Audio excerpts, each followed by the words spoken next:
Boa tarde a todos.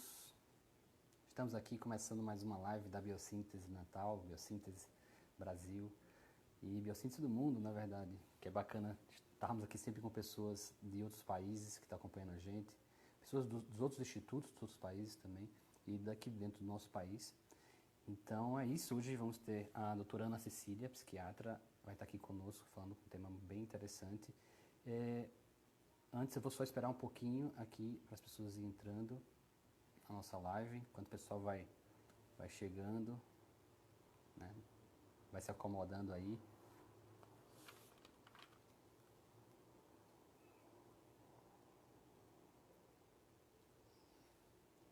O pessoal está entrando, Rayane, Luana, Iris, Yara, vamos lá.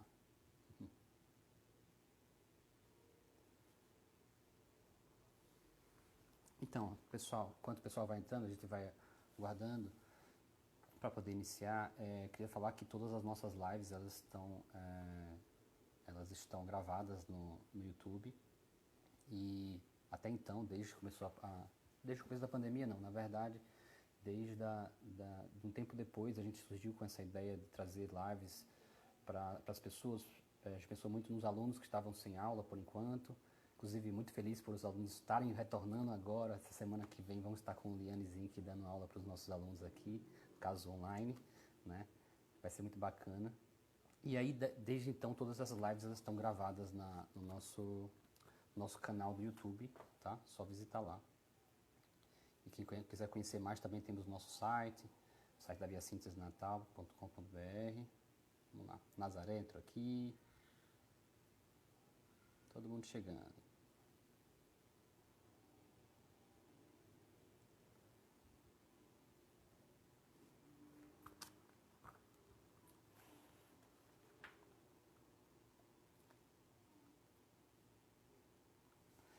Então, nós vamos ter aqui, gente, a doutora Ana Cecília, ela é psiquiatra, tá? Ela é psiquiatra pela UFRN, médica e psiquiatra pela UFRN.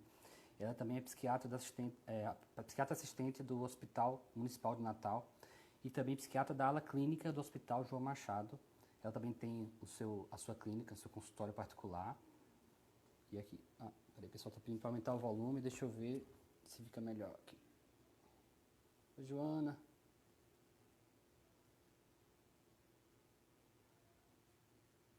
Então, para todo mundo tá baixo, ninguém tá ouvindo direito. Deixa eu ver aqui. Oi, oi. Peraí, deixa eu ver então. Deixa eu ver se eu consigo aumentar o volume aqui. Melhorou? Opa. Experimentem também no volume de vocês. Deixa eu ver se eu trago o microfone um pouco mais para perto aqui da minha boca, eu acho que vai ajudar. Vamos aqui ajeitar. Aqui. Fazer aqui um. Pronto. Vê se fica melhor, gente, agora. Estão ouvindo? Alô? Oi, oi. Pronto. Dando um jeito aqui. Pronto. Acho que melhorou mais. Tá bom, qualquer coisa vocês falam, gente. Vamos lá, eu vou trazer a doutora Ana Cecília aqui para falar de um tema bem interessante. Vamos lá. Para aguardar.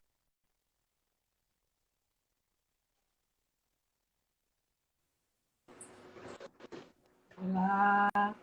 Oi, doutora Ana Cecília, tudo bem? Tudo bem? Como é que está chegando hoje? Opa, deixa eu... Tudo tranquilo. Tranquilo, né? Eu que estou tentando me acertar aqui nos detalhes. Espera aí, deixa eu só acertar aqui minha câmera. Pronto. Então, doutora, legal a gente estar aqui. A Biossíntese Natal, eu e a Biossíntese Natal, todos nós estamos, agradecemos demais a você ter aceitado o convite e estar aqui falando de um tema tão bacana para nós. E aí eu queria, assim, a gente pode até começar agora, acho que o pessoal já chegou, já se acomodou, né?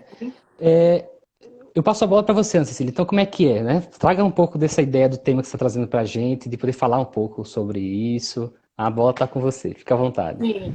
Então, o tema que eu trouxe, né, eu acho que é um tema bem pertinente para esse momento que a gente está vivendo, que Sim. são o cuidado, né, o cuidado das emoções nesse período de pandemia.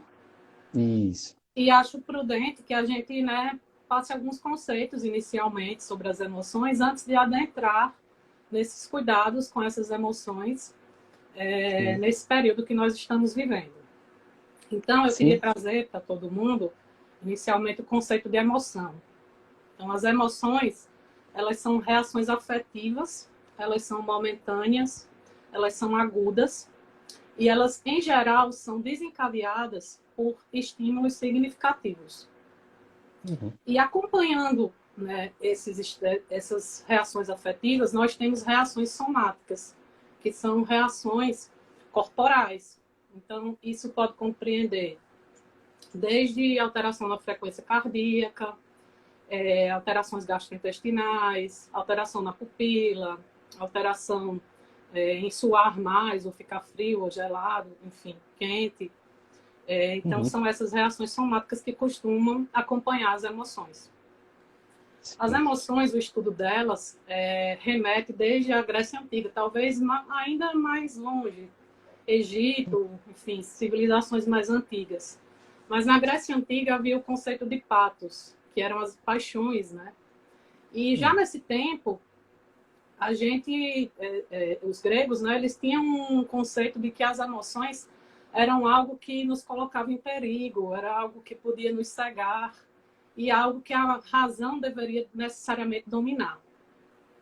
Uhum. Então, Platão também tinha o conceito da alma tripartida, Descartes tinha o dualismo, né, entre mente e corpo, e Spinoza, um pouquinho à frente, trouxe esse conceito de uma unidade, que ora esse conteúdo mental se apresentaria como um conteúdo emocional e em outros momentos um conteúdo mais lógico, um raciocínio, né? Isso. E por É. isso, a visão ocidental que a gente tem é de que as emoções são algo inferior, Uhum. que as emoções elas estão abaixo da razão, que na verdade elas são fraquezas, né? Você mostrar suas emoções, você mostrar sua vulnerabilidade. Então, a gente tem essa visão. E aí é importante saber que as emoções, elas têm um ganho evolutivo muito importante para a nossa espécie, porque elas possibilitaram, dentre outras coisas, mas fundamentalmente, o comportamento social e a vinculação. Então, eu acho Isso. que, por exemplo, todo mundo viu essa semana, ou desde a semana passada, uma foto que tinha um garotinho todo machucado, que tinha salvado a irmãzinha, que foi vítima de um ataque de um cão, né? Sim. Então, a resposta Isso. emocional ela é muito rápida. Então, se esse menino tivesse pensado que ele era irmão, que ele estava com medo, que um cachorro da raça tal estava atacando a irmã dele, ele não teria salvado a irmã. Então, a gente precisa das emoções necessariamente para conseguir se conectar, nos sentir. Então, é muito, muito, muito importante. Isso, Então, isso é muito importante, né, doutora? E você trouxe a senhora trouxe um negócio bem interessante que a gente vê como na nossa história, desde né, como a filosofia traz muito essa ideia de que é super, que não é valorizado esse conteúdo da emoção, assim também como o corpo também não era tão valorizado, né? sim, Nós que somos psicoterapeutas corporais, a gente tem um pouco disso, né? O corpo sim. também era muito subvalorizado, vamos dizer assim, né? E a gente está vendo um momento onde a gente precisa muito olhar tanto para o corpo quanto para as emoções, não é isso? Justamente. E foi nesse sentido que as coisas foram caminhando hoje com a neurociência, né? Que é o ramo que Sim, estuda essas alterações. sim. Então, a partir do Renascimento, a gente começou a estudar a morfologia, né? Antes disso, a gente não podia dissecar cadáveres, estudar o corpo, né? O corpo Uhum, era algo que realmente era sagrado, então a gente não podia, de fato, estudá-lo, né? Então, foi a partir do Renascimento em que a morfologia começou a ser desenvolvida. Então, alguns uhum, estudiosos, como Broca, eles procuravam regiões específicas do cérebro que fossem responsáveis pelas emoções. Então, eles queriam uhum, topografar, queriam, né, mapear o cérebro e procurar regiões específicas que tivessem relacionadas com a emoção. E um caso muito emblemático foi o caso de Phineas Gage, né, que é de conhecimento da população geral, que era um operário norte-americano que sofreu um uhum, acidente né, no início do século XIX, onde uma barra metálica atravessou o crânio dele. Entrou pela região da maxila e saiu pela região parieto-occipital posterior. E essa barra ela foi encontrada a 20 metros de distância de onde ocorreu o acidente. Esse homem sobreviveu naquele tempo, né? Um milagre mesmo. Mas ele apresentou sérias alterações de comportamento. Então, ele era uma pessoa muito regrada, era um profissional muito dedicado, ele trabalhava numa fábrica. E ele perdeu o emprego porque ele se tornou uma pessoa muito intolerante, com ataques de raiva frequentes, incapaz de planejar qualquer coisa para o futuro. A gente sabe que as descrições desses casos, né, elas não são tão precisas. Então, atualmente já fizeram outros estudos com lesões semelhantes, e a gente acabou vendo que não é bem assim, não é esse quadro puro que aparece depois. Mas foi muito importante para a gente descobrir o papel do córtex pré-frontal na modulação da intensidade das emoções, né? É uma região do cérebro que ela ajusta a intensidade da emoção, né? Então, tem um campo hoje em dia que é chamado neurociência afetiva, que junta vários, né, ramos, a psiquiatria, a psicologia, a biologia, para o estudo das emoções. E o marco inicial desse estudo foi com Charles Darwin, em 1872, que publicou um livro onde ele fazia links de expressões de emoções nos homens e em animais. E ele viu que havia uma semelhança muito grande, né? E, a partir disso, ele postulou que haveria algumas emoções básicas. Inicialmente, eram 6 emoções, né? Não só ele, mas outros autores. Seria a alegria, a tristeza, o medo, o nojo, né, a raiva e a surpresa. Então, nessa época, ele deu assim o pontapé para que fizesse estudos com animais, outras experiências, para poder entender melhor essa questão cerebral das emoções. E uma teoria muito conhecida nessa época foi a de James Land, né? Nessa época, achavam que assim, quando a gente estava diante de uma ameaça, a gente se dava conta disso e adotava um comportamento, por exemplo, fugir. Já essa teoria de James Land postulava o contrário. Postulava que esse ato de correr era muito reflexo. Nós apresentávamos reações fisiológicas e, a partir da captação dessas reações fisiológicas, o cérebro se dava conta de que a gente estava em perigo. Então, na verdade, o corpo é que levava essas informações e, a partir da percepção dessas informações do corpo, o cérebro se dava conta de que realmente existia o perigo e aí ia projetando outras estratégias de sobrevivência, certo?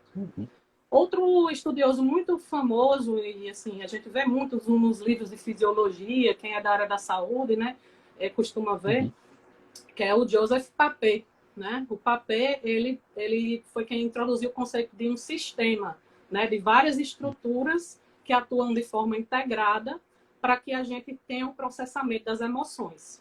E ele postulou que havia 2 vias neurais.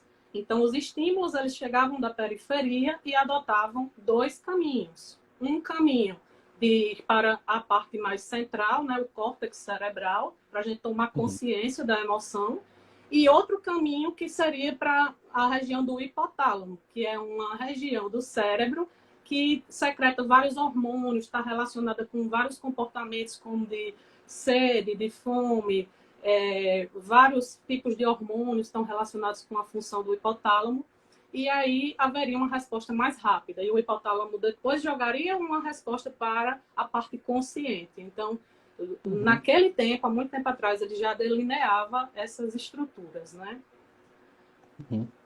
Sim. Depois, outro estudioso chamado MacLean, ele dividiu o cérebro em 3 regiões, que seria um cérebro mais primitivo, o cérebro visceral, que seria o cérebro da emoção, que tinha a ver com o que ele chamou depois de sistema límbico, que é o que a gente, né, entende hoje como o centro das emoções no cérebro, e ele descobriu que tinha, através de experimentos com animais, que 2 estruturas eram muito importantes, a amígdala e o córtex pré-frontal, que Papé não contemplou na época em que estava, né, estudando. E aí, a partir disso, a gente passou a perceber que o sistema nervoso central ele é a sede do nosso comportamento, das nossas respostas fisiológicas e vivências subjetivas. Isso, às vezes, é muito impactante, porque é como se a gente se reduzisse a isso, né?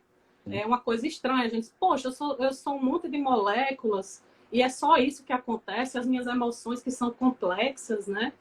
Mas, na verdade, se a gente parar para pensar, o cérebro, ele é como outro órgão. Os outros órgãos, se o seu coração para de bater, você não vai conseguir existir. Então, na verdade, isso é muito mais para a gente entender que existe todo um mecanismo, toda uma harmonia dentro do cérebro que permite a gente utilizá-lo para viver a nossa subjetividade, para perceber o mundo, para dar um sentido para tudo isso que acontece com a gente. Então, na verdade, essa estrutura persiste que permite que a gente faça isso. Né? Então, a gente não tem que ter preconceito e achar que está, né, assim, se limitando, né, só pelo fato de existirem esses componentes físicos. Na verdade, eles permitem que a gente tenha essa vivência. Né?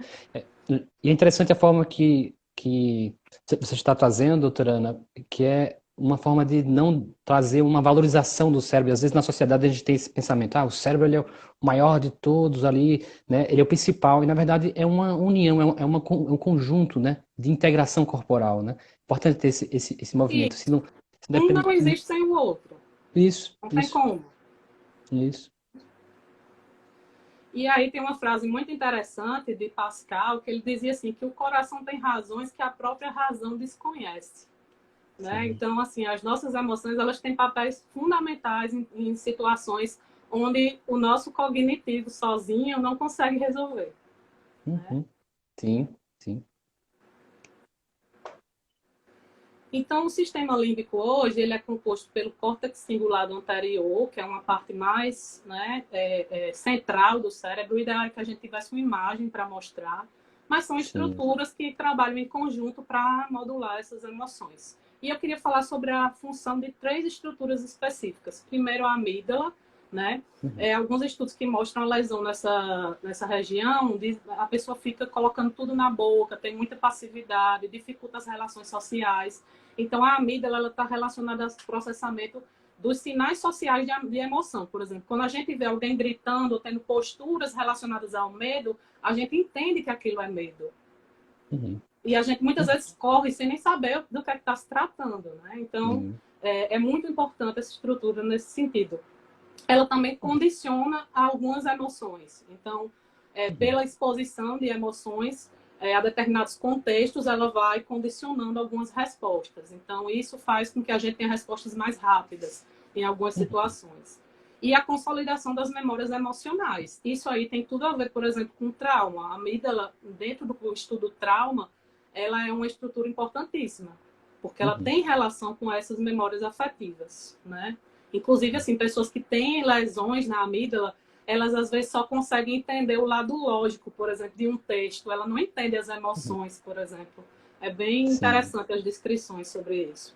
Outra estrutura importante é o córtex pré-frontal. Ele integra sinais corporais e outros estímulos, modulando a intensidade das emoções. Ele é uma estrutura mais recente, mais superior, que a gente chama no sentido assim, de ter processos cognitivos mais robustos, né? E permite que a gente controle alguns impulsos e emoções, como, por exemplo, você consegue adiar uma gratificação para fazer uma tarefa mais importante. Então, ela existe nesse sentido. A gente vê, por exemplo, pessoas que têm TDAH, outros tipos de impulsividade marcante, elas têm prejuízo, né, nesses processos. E também tem um papel importante em relação aos marcadores somáticos. Então, tem algumas alterações, principalmente no sistema nervoso autônomo, que é uma parte, né, do nosso sistema nervoso que está relacionada a essa resposta ao estresse, de fuga, de luta e modificações, né, taquicardia, esses sintomas em resposta a alguma ameaça. Então, tem esses marcadores somáticos, eles têm relações com eventos passados e, às vezes, o córtex pré-frontal, quando ele não tem informações suficientes, ele acessa essa parte emocional para poder tomar uma decisão mais adaptativa. Então, ele precisa muito dessa parte da emoção. Então, assim, não tem como a gente, né, de separar essas duas instâncias. O córtex cingulado anterior, ele é um ponto de integração e é a parte do cérebro que dá a consciência da emoção, de você saber que está com medo, saber que está triste, saber da emoção que você está sentindo, né? E quando há um conflito de informações nessa área de integração, ela joga também para o córtex pré-frontal para ele tomar essa decisão mais madura, digamos assim. Então, é uma parte mais complexa, mas que é importante a gente saber que existe uma base realmente orgânica para essa questão da emoção, mas que não nos limitamos a isso também. Sim, eu acho que é muito importante sim trazer até para as pessoas se relacionarem com essa parte fisiológica. Às vezes nós psicólogos esquecemos um pouco de olhar para o corpo nesse sentido estrutural, nesse sentido de como é o processamento interno, né? É bacana que você traz para a gente, doutora, porque faz a gente se aproximar realmente desse processo, como ocorrem as emoções no corpo fisiologicamente. Sim. Então, vamos falar um pouco agora da pandemia, né? Então, Sim. vamos falar da pandemia como um estressor, né? Então, a pandemia trouxe com ela uma redução importante do contato físico, o isolamento social, mudanças comportamentais importantes na nossa rotina, né? Essa coisa da higiene. Isso mudou muito a rotina da gente, né? Sim, E o sim. foco de apreensão no início da pandemia era o medo da contaminação. Uhum. Então, eu posso dizer que a maioria dos pacientes que eu atendi nos 2 primeiros meses da pandemia, que não eram pacientes, né, que eu já acompanhava, a Sim. queixa principal era essa, o medo da contaminação. Sim. Então, isso foi muito marcante. E aí, o que é que Uhum. acontece? O medo, ele gera uma sensação de desamparo e uma sensação de perda de controle. E isso é o que é mais angustiante para a pessoa que está sentindo medo do Covid, da contaminação. Uhum. No Sim. entanto, o medo ele é extremamente importante. Por quê? Porque a gente avalia danos e riscos futuros. Então, Uhum. através disso, a gente consegue adotar medidas de proteção. Então, se a gente Uhum. não tivesse o medo, e parece que algumas pessoas realmente assim ficaram bem longe do medo, né? Não Sim. conseguem adotar as medidas de proteção, a gente vê por aí. Mas, assim, o Dissociaram normal um é pouco. esse, tá certo? É a Sim. gente sentir o medo, né? Para se proteger. E aí, o que é que acontece? Isso é normal. Então, muitas Uhum. vezes, essas pessoas que estavam com tanto medo, elas estavam procurando só uma palavra que dissesse assim, tudo bem, isso é normal, isso pode acontecer, tá certo, tá ok. Uhum. E aí, quando é que a gente se preocupa, né? Eu trouxe no sentido assim, da gente diferenciar as emoções normais de emoções Uhum. que, né, uma intensidade muito grande que leva a ter uma Isso. atenção especial, seja de um processo de psicoterapia ou mesmo buscar um atendimento psiquiátrico, que nem sempre, diga-se de passagem, vai terminar na prescrição de um medicamento. Muitas vezes Sim. pode ser um encaminhamento à terapia, enfim, a gente precisa ver caso a caso, né? Então, Isso. quando esse medo ele é constante, ele é inapropriado, o Uhum. paciente, né, com aquele bombardeio de informações também no início, né, a forma Uhum. até negligente, de certa forma, que alguns veículos noticiavam as notícias, Uhum. né? Então, as pessoas vão apresentando sintomas afetivos, cognitivos e também comportamentais em relação ao medo. Né? Uhum. Então, o que a gente percebe muito é pensamentos distorcidos. Por exemplo, então eu não posso sair para canto nenhum, eu não posso fazer uma feira, eu não posso descer, não posso pegar um elevador, eu não posso fazer nada porque eu vou pegar o vírus porque ele está em toda parte, porque ele é invisível e é isso. A minha vida agora é Uhum. isso, né? E a gente sabe que não é bem assim. Então, é importante identificar esses padrões distorcidos de pensamento. E muitas vezes isso não é possível sozinho. Para muitas Sim. pessoas é muito difícil entender as próprias emoções, né? E aí eu reitero a importância da psicoterapia, porque na Uhum. psicoterapia você consegue entender o que está acontecendo, você Uhum. consegue normalizar alguns sentimentos, algumas emoções, você consegue entender que às vezes, poxa, tem paciente que está agora com um medo gigante de Covid, às vezes precisando ser medicado, mas ele teve uma doença há 20 anos atrás e ele teve uma resposta muito parecida. Então, na Uhum. verdade, o processo de adoecimento ele por si só é traumático para a pessoa. Então, essas Sim. questões precisam ser trabalhadas também, né? Então, Isso. há necessidade de aceitar que o medo é um sentimento comum, é uma emoção comum, Uhum. e procurar estratégias de prevenir que isso se torne realmente um problema. Então, ter uma rotina é muito importante. Quando eu falo em rotina, eu não estou falando da pessoa virar workaholic da quarentena. Algumas pessoas têm esse comportamento, mas é no sentido de ter algumas atividades, porque de certa Uhum. forma, se você fica muito improdutivo, se você, né, você entra mais em contato com esse desconforto, você tende a consumir mais notícias, você tende a estar mais conectado a esse tipo de coisa. Né? Então, Uhum. é muito importante ter uma rotina. atividades de lazer e relaxamento e meditação. São estratégias que ajudam demais a controlar essa ansiedade mais reativa, né? Mais leve. Uhum. E também tem os contatos sociais, porque a gente tem tecnologia para isso, né? Em 1918, lá na pandemia de gripe espanhola, as pessoas não podiam, né, procurar no Google, estou sentindo dor no peito, o que é? Dor no peito, o que é? Né? Não tinha isso. E Sim, hoje, apesar de todo o sofrimento que a gente está passando e todas as perdas, a gente se sim. depara com a capacidade incrível que a gente tem de se adaptar. Porque Uhum. a gente criou um mundo que se adaptou, de certa forma, a uma pandemia, com todos os riscos, com todas as situações que a gente está vivendo, né? Uhum. Sabendo que tem pessoas, infelizmente, no mundo que ainda estão vivendo como as pessoas há 100 anos atrás viveram uma pandemia. Infelizmente, isso acontece. Mas, Uhum. como, de uma forma geral, conseguimos. Conseguimos nos Uhum. adaptar. Isso. E é tão importante, doutora Ana, quando você traz esse olhar da psicoterapia, né? Porque a gente está falando de emoções, e aí nos faz também ter dar ênfase ao trabalho interdisciplinar, né? É importante a gente ter essa conversa com o psiquiatra, essa interação próxima, né? Algumas pessoas até colocou aqui, né? Como é bacana trazer esse olhar da psicoterapia por uma psiquiatra, e como é importante a gente entender que às vezes as emoções, quando elas estão muito excessivas, até em algum ponto, a gente vai precisar também muito dessa intervenção psiquiátrica, né? Que ela entre também no processo da Sim, pessoa. sim. Com certeza esse trabalho precisa ser integrado, de fato. Integrado, isso. Outra emoção importante é a ansiedade. Quanto o medo é interessante, porque medo e ansiedade eles são bem próximos, né? O Sim. medo é uma emoção que está mais relacionada a um perigo iminente. Você está próximo do estímulo. Já a ansiedade é um estado de alerta para um risco futuro. Uhum. Então, ele é muito importante para a gente se adaptar, para a gente ter planejamento, para a gente se preparar para algumas situações. E até Uhum. aumenta a nossa performance em algumas Uhum. situações, a ansiedade, né? Sim. Mas quando ela passa a ser uma sensação constante de perigo iminente, angústia, preocupação, a pessoa tem ataques de pânico, insônia, duração Uhum. muito grande, frequência extremamente, né, uma frequência muito alta, e Uhum. gera um impacto funcional, então a gente precisa entender o que é que está acontecendo, né? Uhum. Nem Sim. sempre você vai ter um transtorno de ansiedade. Tem alguns transtornos que eu vou falar um pouquinho mais adiante que a gente vai clarear melhor nessas Ótimo. ansiedades mais reativas. Mas a gente Uhum. recomenda atividade física. Atividade física, por exemplo, pode ser um tratamento para depressão leve. Uhum.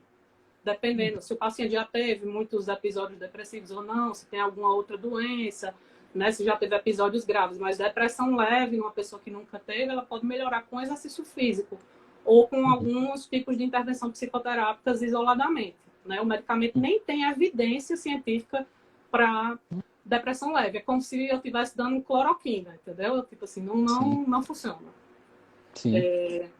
Então, temos a questão das notícias, né? Evitar as notícias foi Sim. muito importante, assim, aquele bombardeio. Você tem que Isso. selecionar uma fonte que você confia e está consumindo essas notícias, né? Realmente só desse lugar. Evitar o uso de substâncias psicoativas. Pessoas que têm muita Uhum. ansiedade, elas têm muita tendência a consumir substâncias psicoativas. Uhum. Cannabis, álcool, é, todos os tipos de substâncias psicoativas que tragam algum conforto, né? E Uhum. outros comportamentos alimentares, enfim, pessoas que têm ansiedade, elas têm a tendência de ter compulsões. Então é muito Uhum. importante verificar isso, porque na verdade você quer cuidar de um problema e acaba gerando outro maior, né? Uhum. Acionar as redes de suporte sociais e compartilhar o que você está sentindo. Às vezes, só compartilhar com outras pessoas, não necessariamente dentro de um processo terapêutico, já alivia um pouco essa questão da ansiedade. Porque às vezes tem várias pessoas que estão se sentindo, né, estão sentindo a mesma coisa. E na pandemia a gente viu muito isso. Essa é a realidade, né? Você chega para um amigo e fala da tua ansiedade, você vai ver que muitos dos teus amigos também estão sentindo ansiedade, estão tendo essa questão dos sentimentos que chegam diante dessa situação, né, de adaptação, né? Então é importante que até, como você falou, esse campo social, né? Como a gente é importante estar, mesmo distante, estar próximo a partir dos meios de comunicação para dividir coisas nossas, né, e conversar com as pessoas. Com certeza. É muito importante para que realmente. A gente às vezes acha que se conhece, mas eu convivo comigo há 32 anos. Sim, mas às vezes não conhece, paciência, né? A gente tem que buscar entender, né? E nós temos Sim. essa capacidade, todo esse esquema cerebral permite que a gente evolua. Então, a terapia, por exemplo, ela trabalha com isso, com a parte mais nobre do cérebro, né? Com os mecanismos adaptativos. A pessoa, você faz um estudo, por exemplo, de ressonância magnética funcional, que você vê o funcionamento cerebral, e alguns tipos de terapia conseguem produzir as mesmas mudanças no exame que um remédio produz. Então, existem mecanismos fisiológicos mesmo para a atuação da terapia em nível cerebral, né? E aí, o que é que acontece? Vem a tristeza. A depressão, parece que ela, assim, a gente ainda tem muito estigma, né, com os transtornos mentais, de uma forma geral. Mas a depressão é uma doença que ela já está se inserindo. Socialmente, ela é mais aceita. A gente observa isso, né? E aí, o que é que acontece? Nós não somos acostumados a ter emoções, a lidar com emoções negativas por um período tão prolongado como a gente está lidando. E aí o que é que acontece? A gente acha que a tristeza é a depressão. Hoje as pessoas, tipo assim, passou uma semana triste, às vezes com um estressor bem marcante, elas já chegam desesperadas. Olha, eu não estou conseguindo fazer nada, eu não consigo dormir, eu estou com depressão, e está muito difícil, e isso tem cura, e eu vou ficar bem. Então chega naquela ansiedade realmente e na dúvida. Então a tristeza, ela ocorre, ela é reativa a situações negativas ou adversas, certo? E ela é de caráter transitório, tá? Sim. Diferentemente da depressão, que ela é uma mudança no comportamento da pessoa. Então a pessoa se isola, a pessoa não tem energia para fazer nada, a pessoa fica apática. A depressão é extremamente prolongada. Em geral, tipo assim, você tem que ter 15 dias, pelo menos, de sintomas marcantes, com impacto funcional, né, nas suas atividades. A pessoa fica extremamente sensível e pode ter complicações, sendo a maior complicação da depressão, né, os pensamentos de morte que vão até uma ideação ou até uma tentativa de suicídio. Por isso é um problema mundial. Em 2017 foi uma campanha da Organização Mundial de Saúde, foi a doença do ano, a depressão, em 2017, para que a gente tivesse um trabalho em cima disso, né? Então, em relação a esses sentimentos de tristeza, o que é que a gente pode fazer? Também atividade física, organizar a rotina, evitar esses hábitos mais danosos, diminuir as notícias. Muita gente estava ficando triste porque tinha notícia de óbito direto. A gente sabe que essas coisas estão acontecendo, mas, enfim, para algumas pessoas é difícil lidar com isso e deixa a pessoa deprimida mesmo, né? Só notícia ruim o tempo todo, né? E que as pessoas busquem conversar também sobre o que elas estão sentindo. Sim. E aí vem uma outra emoção muito frequente, só que essa é a emoção que as pessoas têm vergonha, né? Que é a raiva. A raiva é vista por muitas pessoas como algo muito negativo. E é muito importante a gente distinguir a raiva da irritabilidade, porque tem muita gente sentindo raiva que, na verdade, está achando que tem irritabilidade, mas tem raiva, né? Então, a raiva, ela é importantíssima, porque ela é importante para a reação a ameaças, para a gente estabelecer limites em relação, né, aos outros, e também para reagir à injustiça. Então, se não houvesse raiva, né, na nossa espécie, isso é muito difícil para a gente evoluir, né?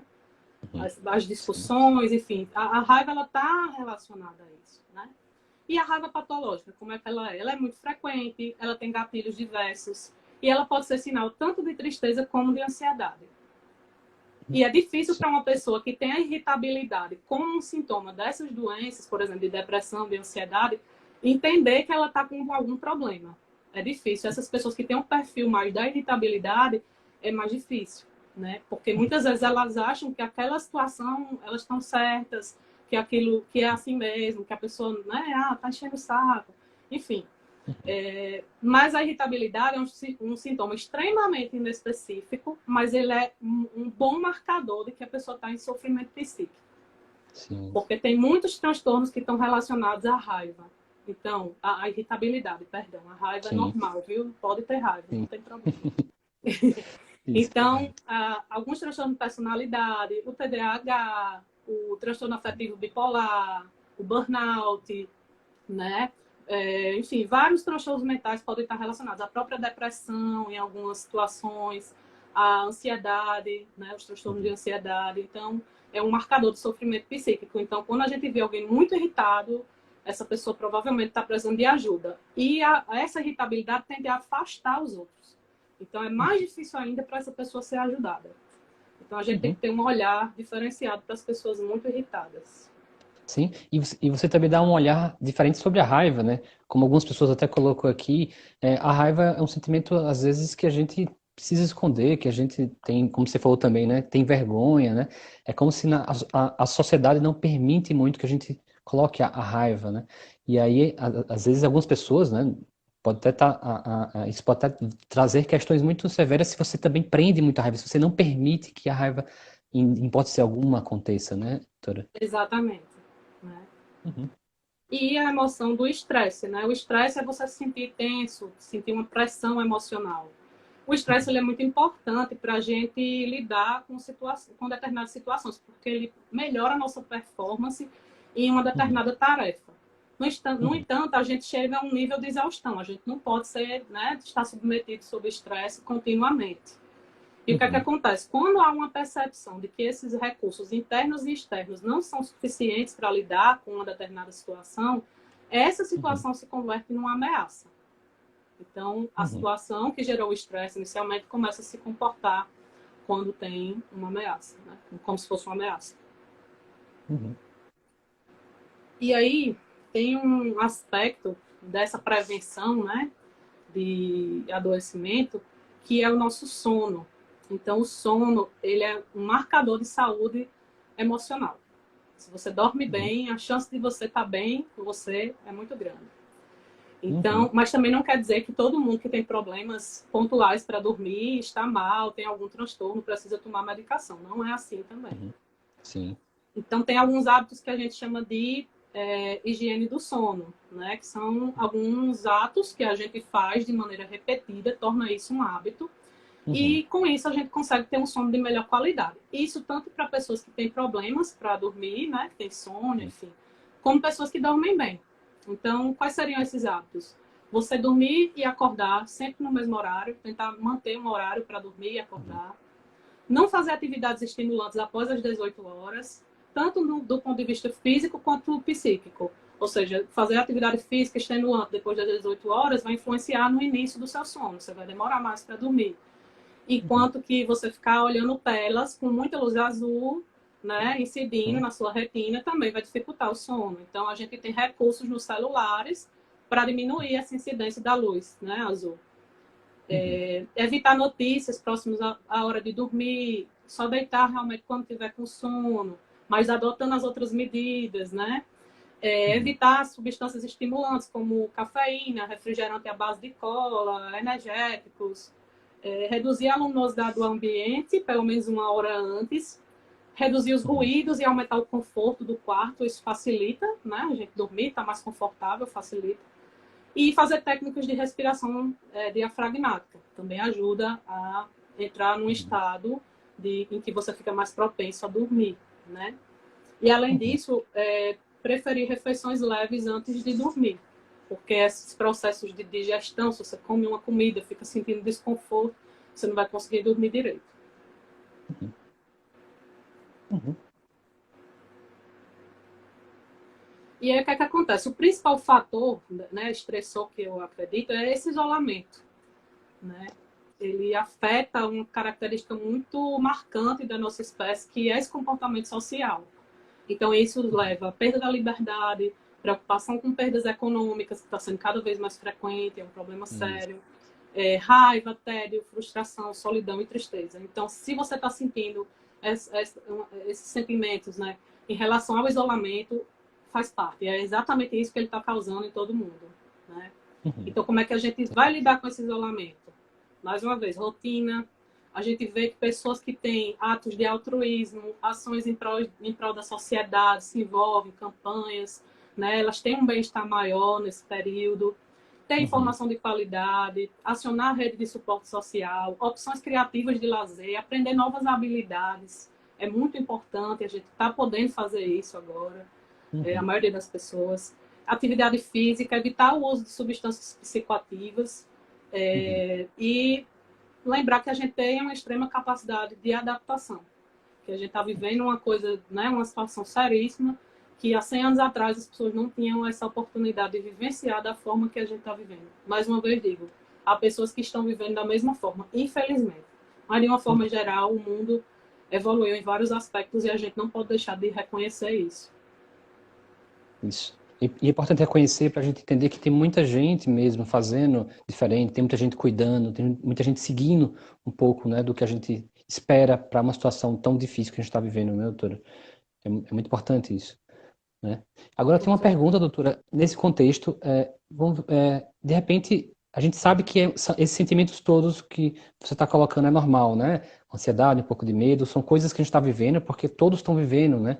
Tanto que é tão bom dividir, conversar com as pessoas que a gente vai meio que se compreendendo, se entendendo um pouco mais. Mas uma questão assim, eu imagino que o limiar seja muito próximo da hora de procurar o profissional ou não, ou de entender que é normal eu precisar apenas fazer os meus cuidados, respirar, fazer minha atividade física, né? Esse limiar que fica tão próximo, como compreender, entender isso? Na verdade, assim, a gente tem que analisar caso a caso, né? Uhum, sim. Mas, em geral, se há esse tipo de sentimento, essa emoção, está gerando um impacto muito grande na vida da pessoa, se ela está com dificuldade para trabalhar em função disso, se ela não está dormindo bem, se ela sente o tempo todo essas sensações, né? Principalmente em relação à tristeza, por exemplo, se vem muito pensamento de culpa, se vem ideias realmente de desistir, se essa tristeza está desproporcional, está muito prolongada, ela deve procurar ajuda. E se ela não tiver com sintomas tão intensos, ela pode procurar também, porque o psiquiatra ele é como todo médico. Às vezes você procura, por exemplo, eu vejo muito comumente, a pessoa sente uma dor torácica muito inespecífica, às vezes muscular, mas ela não tem problema de ir no cardiologista e só checar, enfim, se está tudo bem, se é isso mesmo, se é uma dor muscular, ou pode ser algo no coração, né? Já com o psiquiatra, não. As pessoas às vezes demoram muito, né? E às vezes chegam numa situação de gravidade muito importante. Por exemplo, eu atendi uma pessoa que estava num nível de ansiedade tão intenso que não conseguia interagir com os familiares. Se isolava dentro de casa sem ter nenhum sintoma de Covid, como se fosse uma pessoa que está com Covid. Sim. Então, nesses casos, nesse sofrimento intenso, importante, é necessário. A pessoa não estava conseguindo dormir, passou mais de um mês nessa situação, então, interferindo em tudo, no trabalho, enfim. É muito... A pessoa realmente tem que pedir ajuda, né? Esses casos, realmente, não dá pra gente não adotar uma estratégia de cuidado nesse sentido. Sim, sim. Importante mesmo. Verdade. Então, Sim. vamos falar agora de alguns transtornos relacionados ao estresse. Esses transtornos, eles só existem porque tem um estressor. E eles são pouco conhecidos, apesar de serem muito comuns, certo? Então, o que é que acontece? Existe um transtorno chamado transtorno de adaptação ou de ajustamento, não sei se a maioria já ouviu falar nesse tipo de transtorno, que é um transtorno onde a pessoa desenvolve sintomas e sintomas emocionais e alguns comportamentos, principalmente ansiedade, sintomas depressivos. E existe um estressor muito bem identificável, o estressor que gerou esse quadro, né? Normalmente os sintomas eles devem ocorrer até 3 meses do início desse estressor. Sim. E os sintomas eles são clinicamente bem significativos. O paciente ele não fecha critérios para um transtorno depressivo, para um transtorno de ansiedade.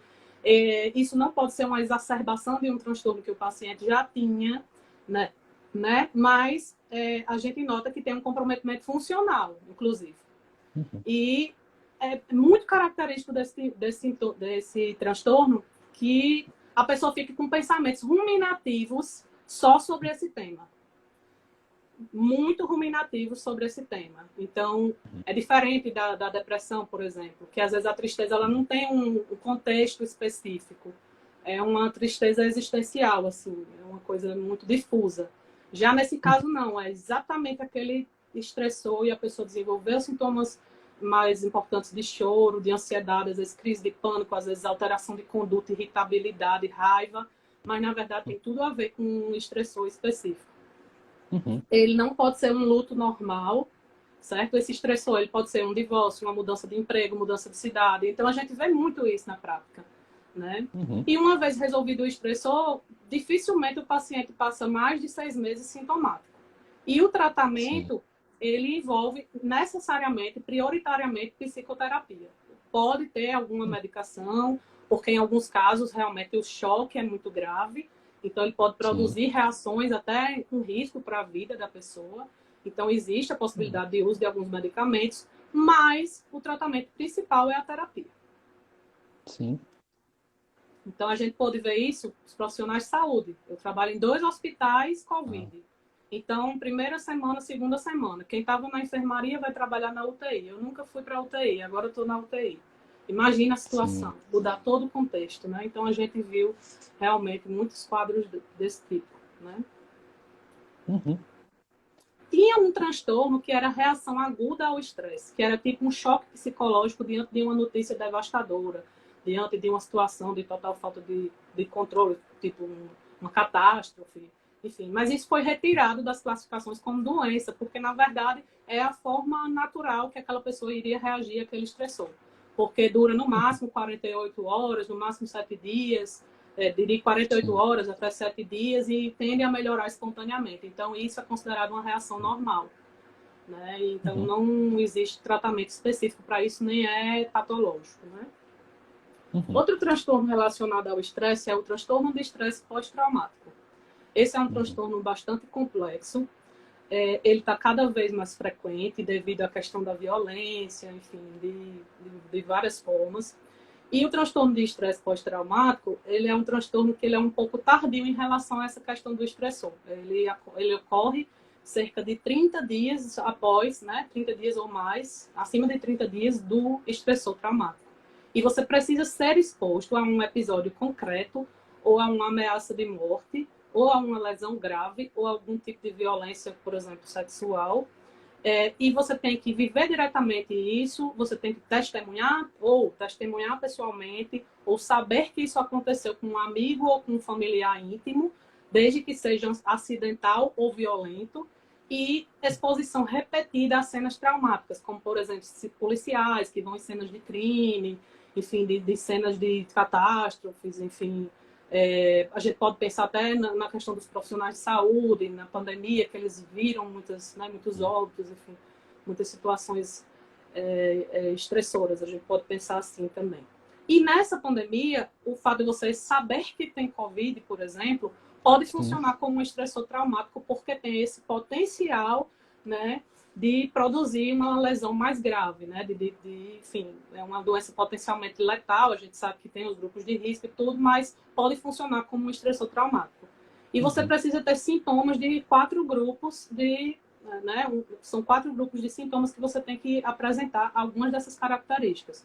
Então, você tem os sintomas intrusivos, que são pensamentos involuntários, sensação de que está vivendo novamente aquela situação traumática, muito sofrimento a ser exposto a sinais ou pensamentos seus ou mesmo sinais externos que remetem a essa situação, e respostas fisiológicas também, né, taquicardia, enfim, sintomas autonômicos relacionados a esses sinais.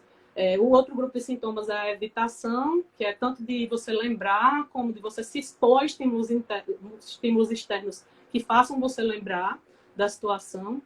Alterações negativas na cognição e humor. Isso aqui merece uma explicação à parte. O paciente, muitas vezes, ele vai com essas alterações. E ele não vai dizer que ele passou por isso. Porque ele não vai conseguir falar sobre isso. Então, é um transtorno que muitas vezes cronifica, porque a pessoa não consegue falar. Às vezes, a família não sabe que a pessoa passou por aquilo. Então, muitos pacientes têm um sofrimento extremamente solitário e muita dificuldade para falar sobre isso. Então, nesses pacientes que chegam com essas cognições negativas, como, por exemplo, uma crença negativa persistente a respeito de si, dos outros, crenças distorcidas, né? Muitas vezes eles têm crenças distorcidas e se colocam como a pessoa que foi culpada pelo trauma. Então, se eu não tivesse em tal canto, não tinha acontecido isso, a culpa é minha, por exemplo. Humor negativo persistente, um interesse bastante reduzido em atividades significativas, distanciamento e incapacidade de sentir emoções, né, positivas. Então, muitas vezes a gente confunde esse quadro com depressão, com outros quadros, né, psicopatológicos. E tem muita alteração de excitação e reatividade. Então, eles podem ter surtos de raiva, comportamento imprudente ou autodestrutivo, ficar em hipervigilância, muito, muito comum. Uma resposta de sobressalto. Então, tem pessoas que, assim, escutam um ruído mais alto, elas correm. Então, elas têm essas reações de sobressalto. Problemas de concentração e perturbação do sono. E há uma estimativa de que até 30% dos casos graves das pessoas que tiveram Covid podem apresentar sintomas de estresse pós-traumático. Certo? Então, assim, é uma parcela bem significativa. Mas pessoas que passaram por situações graves na UTI, elas já têm mais risco de transtorno de estresse pós-traumático do que a população geral. Só para dar um exemplo, uma vez eu estava atendendo, na época que eu estava na graduação de medicina, a gente estava no ambulatório de otorrino, e chegou uma paciente dizendo que tinha um zumbido. Só que o zumbido dela era o barulho do monitor da UTI que ela ficou, porque ela teve uma situação traumática de sentir uma dor e precisou fazer uma cirurgia. Então, a partir disso, a gente foi conseguindo coletar as informações e viu que ela tinha estresse pós-traumático, que, na verdade, a queixa dela era essa, mas, na verdade, era revivendo as cenas e tudo. Então, foi bem interessante. E quão importante a sensibilidade e o olhar clínico para chegar nessa informação, né? Às vezes é difícil, né? E é bacana você trazer isso pra gente, porque a gente, quanto psicólogo, vai receber, já está recebendo pessoas Covid e pós-Covid, e a gente precisa estar atento ao que pode ocorrer a nível, né, psíquico, nesse sentido, né, doutora? E só para te colocar, para te ajudar a orientar, a gente faltam 8 minutos, tá bom? Certo. Só para você se organizar seu tempo. Tá bom. Então, a gente vai falar um pouquinho sobre burnout, né? Isso aqui, principalmente para os profissionais de saúde, que é muito importante. E outras profissões também, a nossa profissão está muito relacionada. Tem altos índices de burnout, né? Isso. Por exemplo, dados mostram que os enfermeiros, por exemplo, podem ter até 94% de chance de ter burnout, e os médicos, às vezes, 70%, assistente social, 50%. Da psicologia eu não vi muito, assim, dos trabalhos que eu vi, não tinha descrito, mas eu acredito que toda profissão que você tem relação com seres humanos, né, com demandas, enfim, com questões muito, né, fortes, como a gente lida, né, há uma probabilidade de você poder desenvolver um risco ocupacional. Então, essa síndrome psicológica, ela ocorre devido à exposição crônica a estressores ocupacionais, principalmente em cenários que você tem alto nível de exigência, sobrecarga, diminuição da sua autonomia. Se você é uma pessoa que tem uma vulnerabilidade individual a ter mais sintomas depressivos ou a reagir, né, aos estressores de forma, né, apresentando sintoma depressivo ou mesmo depressão, além de outros estressores. A gente sabe que os nossos profissionais estão enfrentando várias dificuldades, uma estrutura insuficiente, frustração com as condições precárias de trabalho, pessoas que já tinham um quadro de burnout. Então, e além disso, eles sofrem muita pressão, privação de sono importantíssima, situações limite o tempo todo, né? Então, eles realmente têm muito risco. E aí é interessante porque, assim, tem uma questão muito importante no burnout, que é o estigma. O estigma, ele é um conjunto de crenças que faz a gente colocar um valor menor para as doenças psiquiátricas. Mas o Brasil é um país que lidera internacionalmente no número de doenças, de pessoas com transtornos mentais. Está crescendo cada vez mais. Tanto que a gente tem uma campanha, a ABP tem uma campanha para diminuição da psicofobia. Né? Então, tem essa campanha realmente para conscientização das pessoas. E os profissionais de saúde, eles têm alto nível de automedicação, eles têm muita dificuldade de procurar tratamento, eles acham que isso vai diminuir a percepção que os outros têm sobre eles, enfim. E aí tem 3 sintomas principais: o esgotamento, o distanciamento afetivo, o cinismo em relação, assim, muita irritabilidade, reclama muito do trabalho, reclama muito dos pacientes, às vezes coloca apelido, às vezes, né, tem realmente reações muito de raiva, né, em relação ao trabalho. E isso vai gerando uma redução da eficácia profissional, porque você não consegue se conectar com a pessoa, você não consegue olhar para a pessoa, você não consegue prestar atenção no que ela fala, você está totalmente desconectado, né, dessa relação, né, profissional-paciente. Além disso, tem uma série de sintomas físicos. Então, o paciente com burnout, muitas vezes, ele não vai procurar porque ele está triste ou está irritado. É porque ele está com dor de cabeça, é porque ele está com dor no corpo, é porque ele está tendo gripe direto, ele está adoecendo. Então, muitas vezes, o quadro é esse. E há um contágio. Então, se tiver uma pessoa com burnout num ambiente, as outras vão ficando também. Então, do ponto de vista institucional, é extremamente importante que a gente tenha esse cuidado. E há fatores individuais, um perfil psicológico para pessoas que têm burnout. A gente acha que é o profissional, é aquele que não quer trabalhar muito. Tem esse preconceito, né? mas na verdade são pessoas que são muito perfeccionistas, que trabalham em excesso, que têm muita internalização da pressão que sofrem, tendem a resolver os problemas individualmente, tendem a se isolar socialmente da família e minimizam o sofrimento pessoal, diante do sofrimento que ele tem que cuidar, que ele tem que lidar. E o principal, que é a sensação de onipotência, que você vai resolver tudo, que você vai resolver todos os problemas. Então, chega um ponto que esse profissional ele não consegue mais dar conta disso e ele simplesmente entra em exaustão. E aí ele fica extremamente irritado e é mais, né, uma doença que gera muita irritabilidade. Então, o povo quer afastar, não quer muita conversa com ele. Ah, fulano é muito negativo, reclama demais. Então, a gente precisa ter um olhar interessante sobre essas pessoas. E aí as medidas preventivas são sono de qualidade, nutrição, pegar luz solar. A gente sabe que esses profissionais às vezes ficam horas e horas no hospital, não se expõem à luz solar. Isso é importante para regular a questão do ritmo biológico também. Ter um animal de estimação, ter que cuidar com a tecnologia, porque às vezes sai do trabalho, mas continua nos grupos, no celular, enfim, consumindo tudo aquilo. Ter hobbies que não são relacionados ao trabalho. Conversar com as outras pessoas e a principal medida, aprender a dizer não. Quando você aprende a dizer não, você trabalha melhor. E você vai colocar menos as pessoas em risco, você vai fazer um trabalho de melhor qualidade e não tem que se culpar por isso. Você precisa fazer isso. Porque senão você vai ser o primeiro a se machucar e se maltratar, né? Enfim, diante dessas coisas. Então, é muito, muito importante. O burnout ele faz parte do nosso dia a dia, assim, como pessoas. Isso, e legal você trazer o burnout, porque as pessoas até perguntaram, falaram, comentaram aqui sobre o burnout, né? E que bacana você trouxe uma explicação tão profunda. Com certeza alguém já teve alguma experiência de ter alguém no trabalho assim, sempre irritado, reclamando, né? Que as pessoas falam assim, poxa, é muito ruim estar do lado dessa pessoa, tá o tempo todo negativa. E olha só, né? Como a gente tem ter acesso a essa informação é importante, né? Para essa compreensão, né? Com certeza.